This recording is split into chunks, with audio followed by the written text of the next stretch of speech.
Hello and welcome to Boise State in the Community. I'm your host, Jana Olsen, and I'm here with Associate Professor and Director of the Mary Ellen Ryder Linguistics Lab, Dr. Michal Timken Martinez. How's it going? Oh, great. Thanks for having me. Well, thank you for being with us. Now, you're specialized in linguistics, which is a scientific approach to language, but that's not all it is. Can you tell us a little bit about what linguistics is and why is it important? Sure. Well, linguistics is a very wide field. We have people working in the structure of language, so looking at sounds, looking at how words are formed, looking at how sentences are formed, and then we have others who look at conversations, other linguists yet who look at how children acquire language, so how babies figure out how to speak or sign.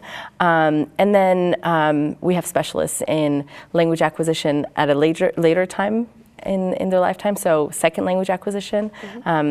And we also have people who document languages. So there are several, there are lots of languages in the world that are actually in danger of becoming extinct in the next couple of centuries. And so there are linguists who document languages.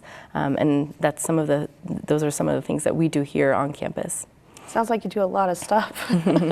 Now, how did you get interested in language and linguistics? So, sort of interestingly, I grew up in Israel. I was born in Israel, and Israel over the last 60 years has had really strict language policy, and so if you move to Israel, because Israel was not formed until the late 40s, 1940s, and if you moved to Israel, you had to learn the language. You had to learn Hebrew. And my grandparents on my mom's side came to Israel, learned Hebrew right away, and my mom was born there. My dad moved to Israel from South America, and my grandparents and my great-grandparents spoke Spanish. And my grandfather spoke Hebrew, but my grandmother spoke less Hebrew, and my great-grandmother didn't speak any Hebrew at all. So I always knew that there were other languages because I'd heard people speak to my great-grandma. And so I was always interested in Spanish and learning Spanish. And so once we moved to the U.S., after I finished taking my English as a second language classes, I signed up for Spanish, and I was so excited about Spanish. And so I've always been really passionate about learning languages. I thought I would major in Spanish because I just loved it in high school. And when I told my AP Spanish teacher that I wanted to major in Spanish, she said, "Oh, please don't. You're horrible at literary analysis, so don't do that to yourself. Major in linguistics." And I was like, what is linguistics? And that's actually how I got to learn about the major. I took a class in linguistics, and I declared linguistics as my undergrad major and just did it. So fantastic. Yeah. Well, it's good that you took your advice of your Spanish teacher, because look at you now. Yeah. After I got my doctorate, I went and thanked him for it. Nice. So, nice. Well, most people don't know, but you're a professor by day. But when not in the classroom, you are involved in two linguistics-based projects in Boise. So one is Boise Interpreters and the other is Languages of Boise, and they both benefit the community, but in different ways. So to start, can you talk a little bit about what Boise Interpreters is? Absolutely. So BoiseInterpreters.com is a website that basically allows people who are interpreters to sign up to be featured on the website, so that when service providers working with especially our refugee population, but with anybody who requires an interpreter, can go on there, look up, search by language for the interpreters that are available in the area. And so it's a very basic service. We just allow people to sign up. We don't, the only thing that we screen for are, that their email address works, their phone number works, and that they're actually in the Boise community. Because the idea is we don't want to promote people using interpreters that are actually living far away and are just going to be doing interpretation by, phone or something. So it's a very, very basic, service to the community where interpreters can sign up to be featured on it, and then the service providers know that they can go and look at it. And the site, has been available for quite some time, but it had sort of become out of date because there were lots of people that were listed there that were either no longer interpreting or no longer living in Boise or no longer using the email addresses or phone numbers. And so we've taken the last 6 months and really screened out the people who should have not been on the list, and so now it's nice and accurate. So we've kind of condensed it down Yes. to people who are actually available. Yes, Nice. but that also means that we're down to about a third of the number of people that were listed before. So we're now recruiting new interpreters to be on there.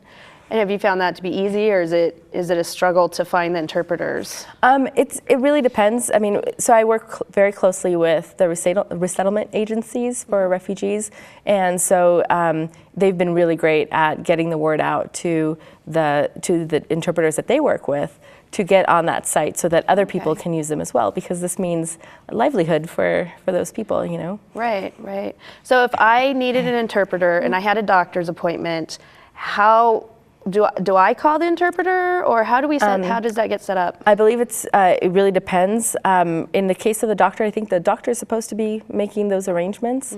But I think if you have an interpreter that you prefer, you can also suggest that as well. And they come to the appointment with me, or? Yes. So that's one of the things. One of the things that we face-to-face. Yeah. So we take this for granted, right? So when you go to the doctor, you discuss some very personal things, right. And you have to discuss those personal things through an interpreter if you are not proficient in English.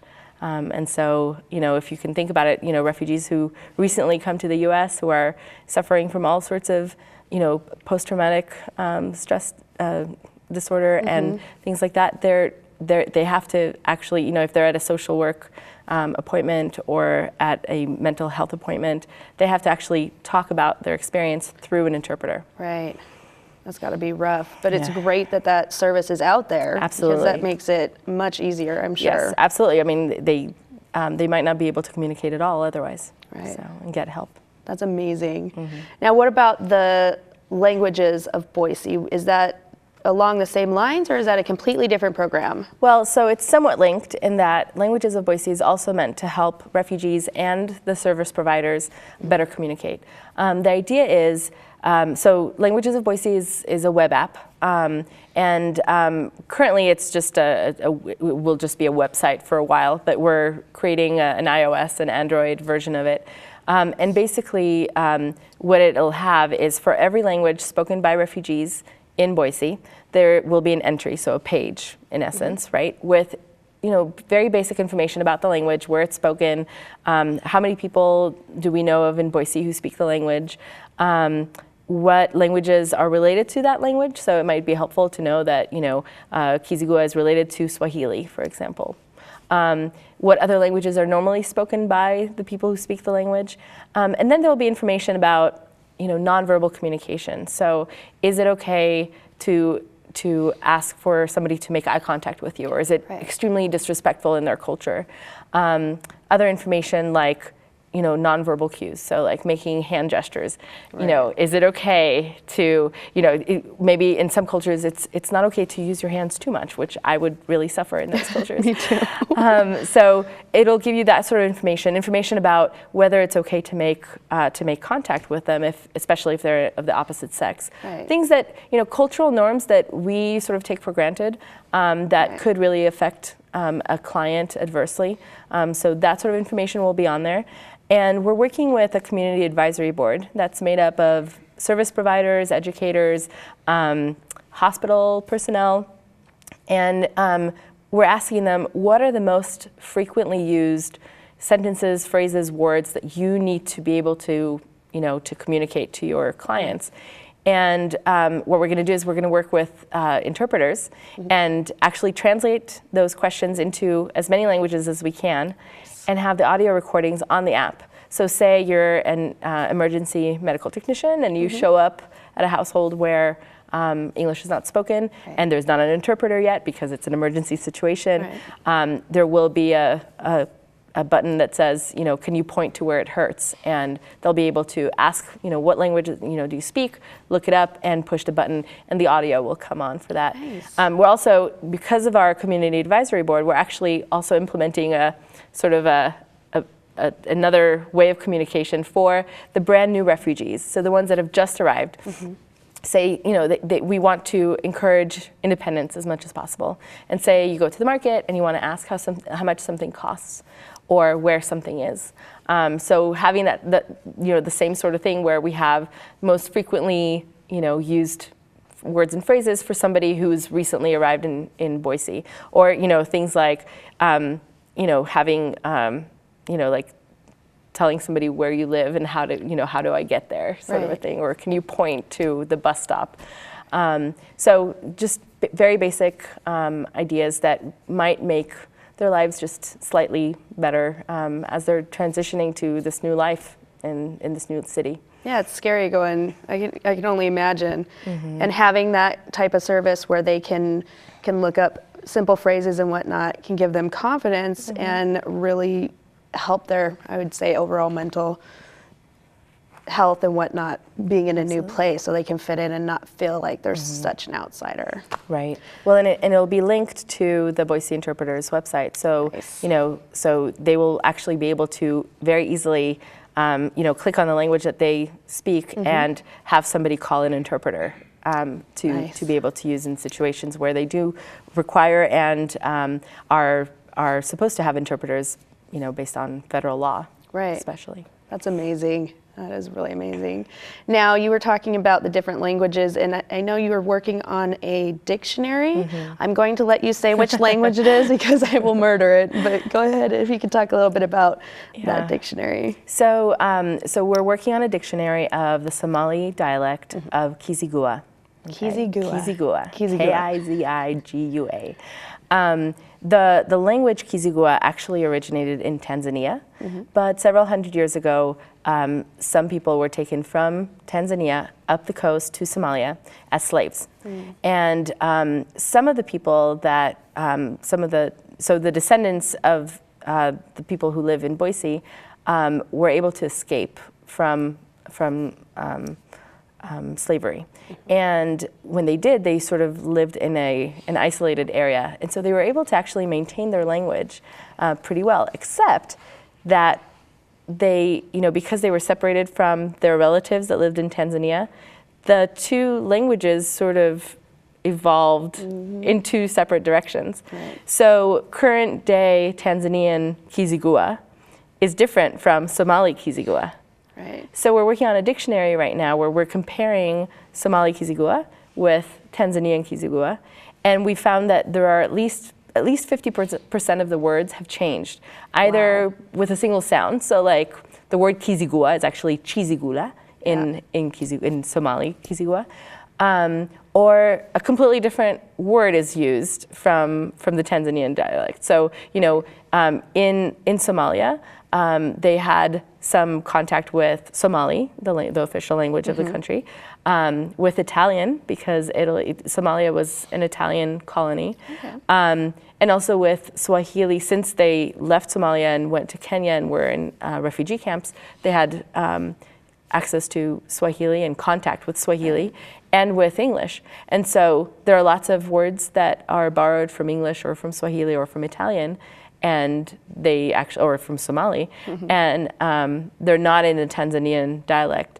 So if you can imagine, relatives, somewhat distant relatives from Tanzania and from Somalia would take a couple of weeks to actually understand the differences in their language, right? Our main consultant on the project, his name is Maliko, he has said that when he goes to Tanzania, he kind of has to tweak his ear a little bit in order to really figure out what people are saying, and it takes him a couple of weeks, and then he figures it out. So yeah, and I do want to give credit to Dr. John Daly, and to Maliko Mberwa, and they're the two who are the main people working on the dictionary. I'm sort of the editor for the project. Oh, you get the fun work. Yes, it is really fun. I'm learning so much about the language and about English, actually. Since English is not my native language, I end up learning about, like the other day I learned about the verb to shuck, like to shuck an oyster or corn. Yep, yeah. I didn't know it. I feel really ignorant, but yeah. Well, that's kind of like an obscure word, so it's not bad. I grew up in Southern California, so we didn't really shuck corn. If you're stereotypical, if you were in the South or something, you'd be shucking things all the time. But. Now, students can collaborate on these projects also. So what opportunities are available for students to help with these? So students are central to everything we do. Let's start with that. Yes. I'm a true believer that that the best research that we can do is research that involves students. And our program only has undergraduate students currently. We do not have a master's program. There's a student who's sort of working with anthropology and linguistics at the graduate level, but all of our students are undergrads, and they are brilliant, they are hardworking, and they want to learn about research. And so as much as we can, we involve them in our own research. And so the Languages of Boise project is actually mostly run by the students. They're the ones who are aggregating all of the data to go. So the Languages of Boise project, remember, it's the app, right? But the app itself is not the hardest part of the project. The part that's really hard is aggregating all the data, all the information about languages that are spoken in Boise from everywhere in the world, right? And putting it in a database in a very concise format, so that a service provider who has 2 minutes to learn something basic about their client has 2 minutes worth of information, but learns a lot in those 2 minutes. And so it's the student's job to sort of sift through, tons and tons of material and find what the most important thing would be for a service provider. And so I've been working with students, training them on this, and I've had, so far on this project, we've had 13 students work on it. I just hired my 3 new students for next semester. It's very exciting. And they do it as an internship initially. So in the linguistics lab, we have student interns working, and they're able to earn credit. And the idea with an internship is that I make sure that students are not just data crunchers or, do all the dirty work. The important thing is that they learn about project management, about data, about research, about reliability, and that they learn how to work with community members. And that they also, I think one of the biggest lessons that my students have had to deal with is learning how to sort of take the time to listen to the community, and also to accept the fact that things will take longer than they want them to take. Which is a good lesson in research, a good lesson in project management. Sometimes it's hard for students, especially if they're graduating that semester, they want everything to be done. And it's a little disconcerting for them to find out that a project may not be finished by the time they're done. But I really enjoy working with students. So I do have interns working with me on pretty much any project I do. I'm currently working with 2 students who just graduated and collaborating on publications with them. They were my interns, then hired them as research assistants, and now they've graduated, they're in graduate school, and we're working on a publication together, which is great for them, but it's also wonderful for me. I've really, really enjoyed the partnerships. I mentioned earlier all the different kinds of linguistics that there is. Here at Boise State, we have 5 full-time faculty members in linguistics, which is phenomenal.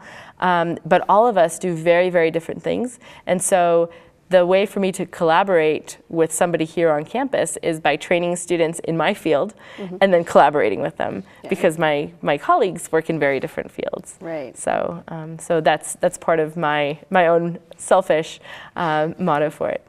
Now, do the students also help when you're gathering information on, because you have refugees come in and give you information on their cultural norms and how to pronounce things, and do the students help with that also? Absolutely. The recording sessions that we're planning with the interpreters, those will be, I cannot do that by myself. In most cases, we will have 5 or 6 interpreters for at least 5 or 6 languages. Most of our interpreters actually interpret for more than one language because they are actually multilingual, so they are able to, like Maliko, I was talking about him earlier, he's an interpreter for 4 languages outside of English. And that's really great.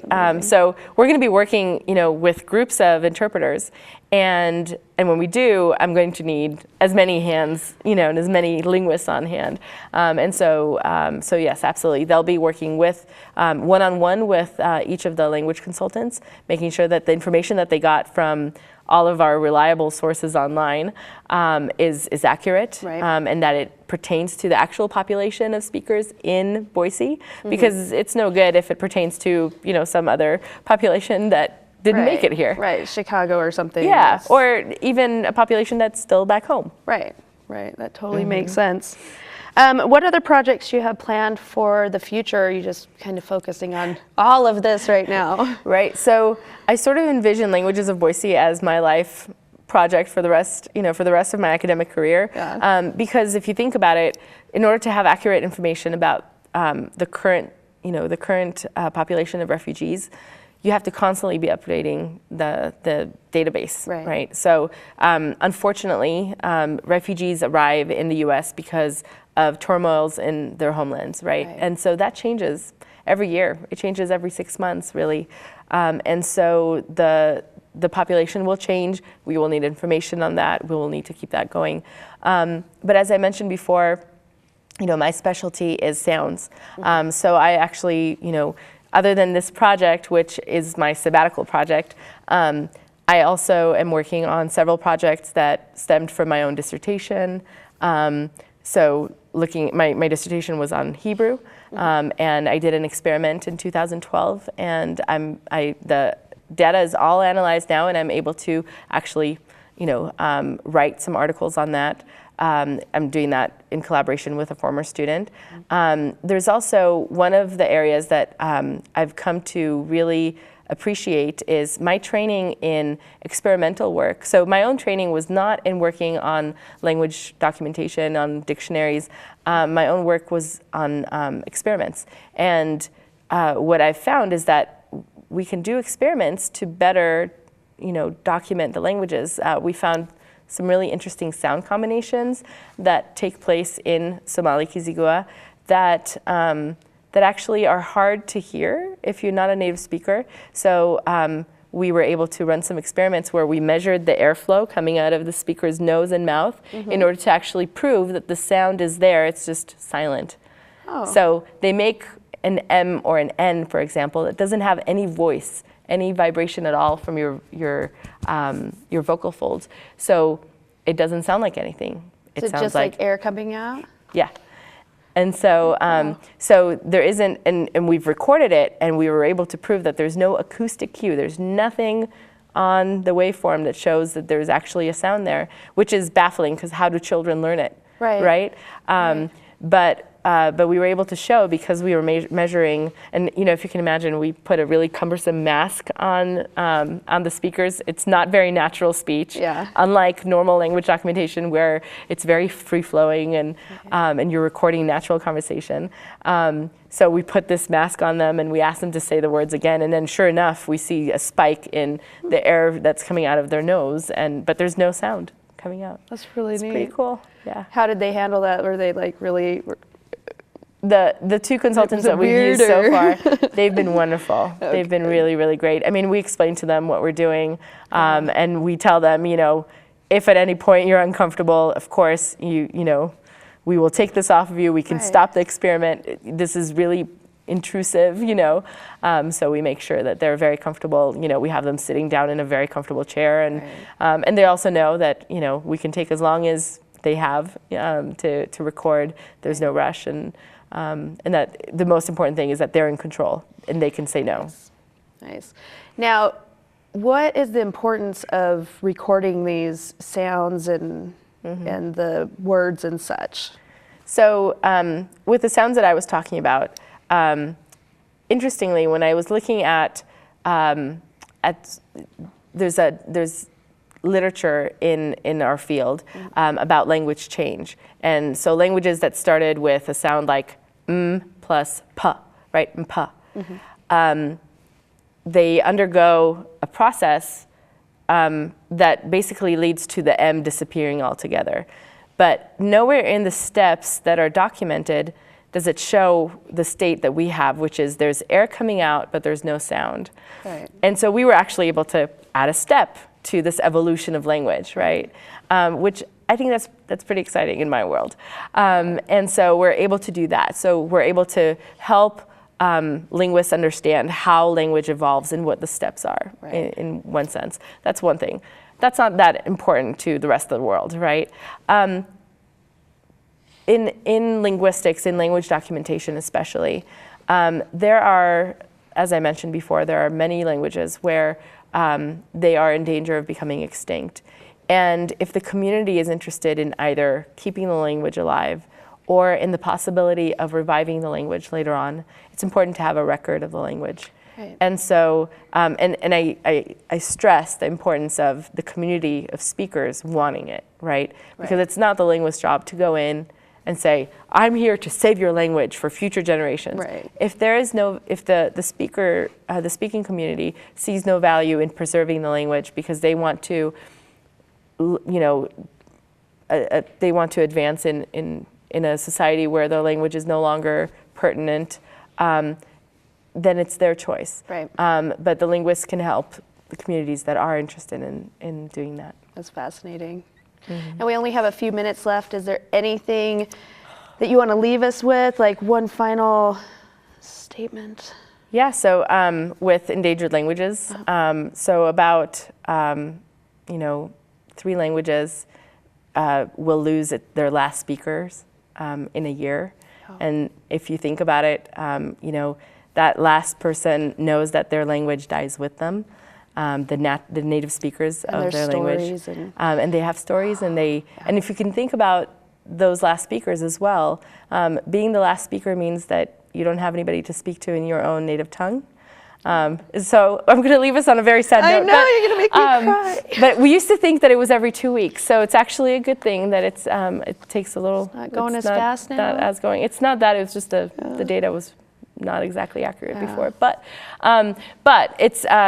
it's an exciting field for students to work in language documentation. There are lots of communities that are very much interested in documenting their languages, in preserving the information that's encoded in their language. Right. And so it is a really fascinating field, and our students absolutely love it, and they really get into it.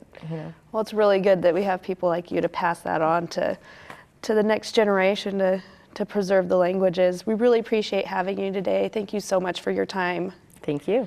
That's all the time we have today. I'm your host, Jana Olsen. This has been Boise State in the Community. Have a good day.